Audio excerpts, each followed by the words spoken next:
आजच डाउनलोड करा आणि तुमच्या आवडत्या मालिकांचा आनंद लुटा। आधी मला माझे बाबा खूप आवडायचे, पण त्यांच्यामुळे माझी आई गेली आहे। आता ते मला अजिबात आवडत नाही। नाही वेदा, मीरा, यातलं काहीही खरं नाहीये। हा फक्त वेदाचा गैरसमज आहे अगं।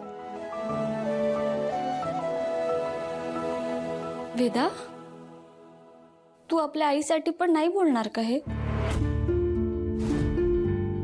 माझ्यासाठी म्हणून कर ना ग प्रार्थना।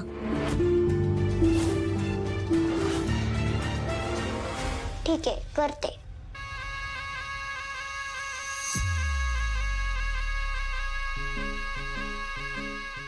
महागौरी माते, माझ्या बाबाला तू बरं कर।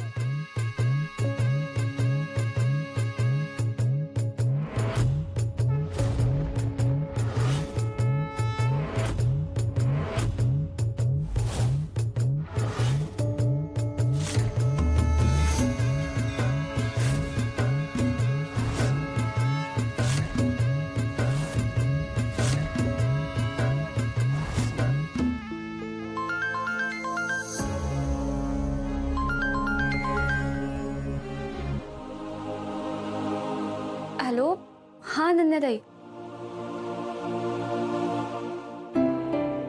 काय?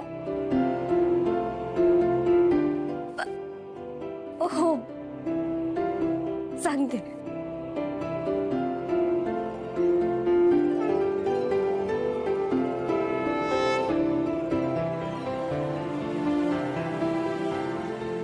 वेदा, तुझे बाबा शुद्धीवर आलेत। ते बरे आहेत आता।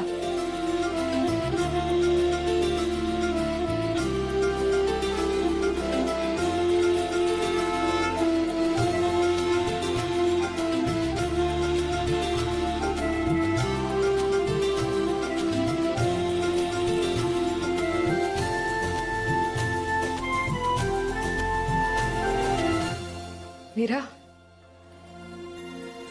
व्हायलाच महागौरी मातेचा महिमा। ती आपल्या लेकरांना कधीच एकटं सोडत नाही अगं। आता तरी तिच्याकडे बघ, दर्शन घे तिचं।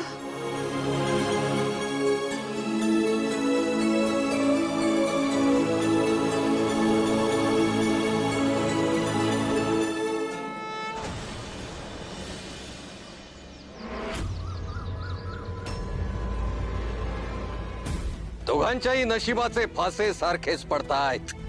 घात करणार, दुसरी बायको घात करणार, आणि तुझ्या मुलाची दुसरी बायको घात करेल असं म्हणाला होता ना तो साधू। आणि तो जर का अथर्वच्या दुसऱ्या बायकोबद्दल बोलत असेल, तर जेव्हा माया आणि अथर्वचं लग्न होणार होतं तेव्हा त्यांनी मायाचं नाव घेतलं होतं। अथर्वचा घात कोण करणार? मीरा।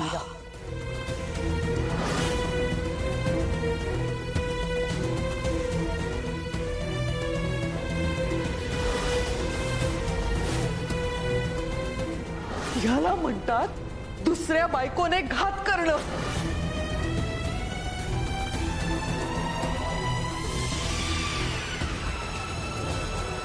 बाबू,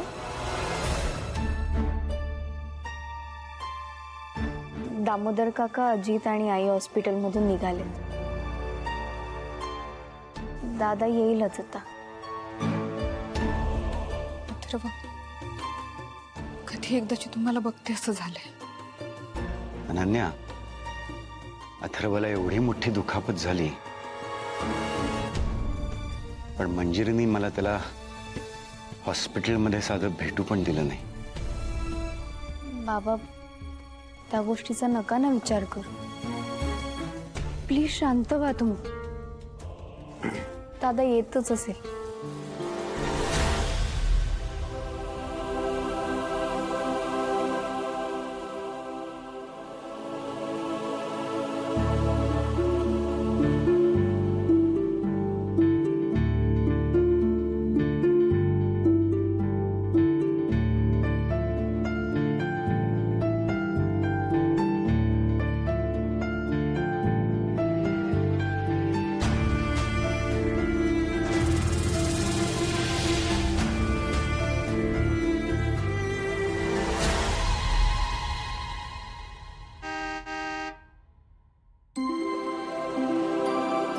दादा आलाय, चला.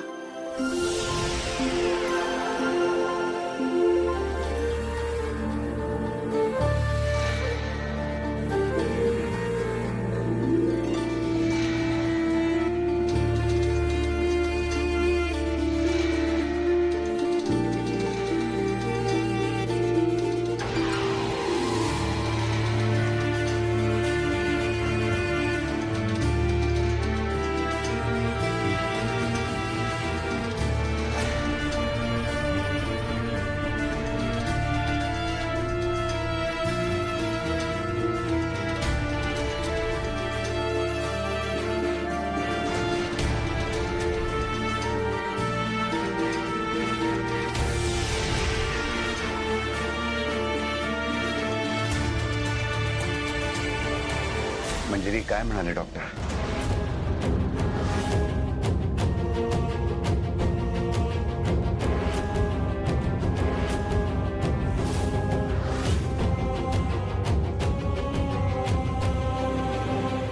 Baba, nothing serious. I'm good.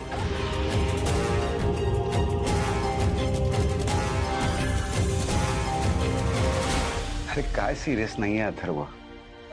कसा पडलायस तुम्ही? केवढं लागलंय ते पायाला?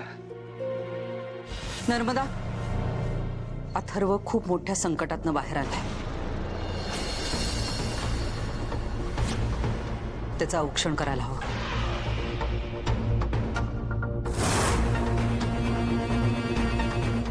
मी आणते.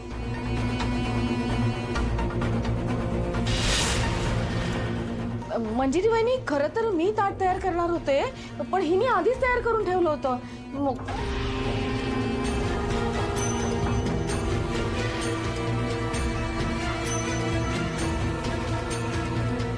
माया, पुढे ये.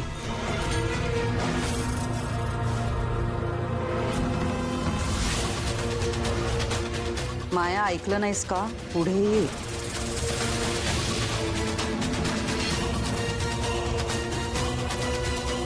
माझ्या अथर्वला जिने मरणाच्या दारात नेऊन ठेवलं, तिने माझ्या अथर्वचं औक्षण करायचं नाही.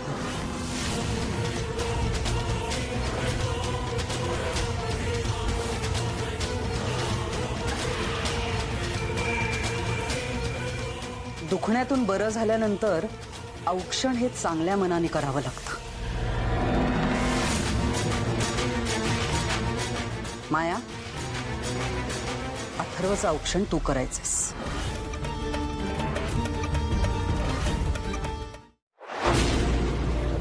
तुला जपणार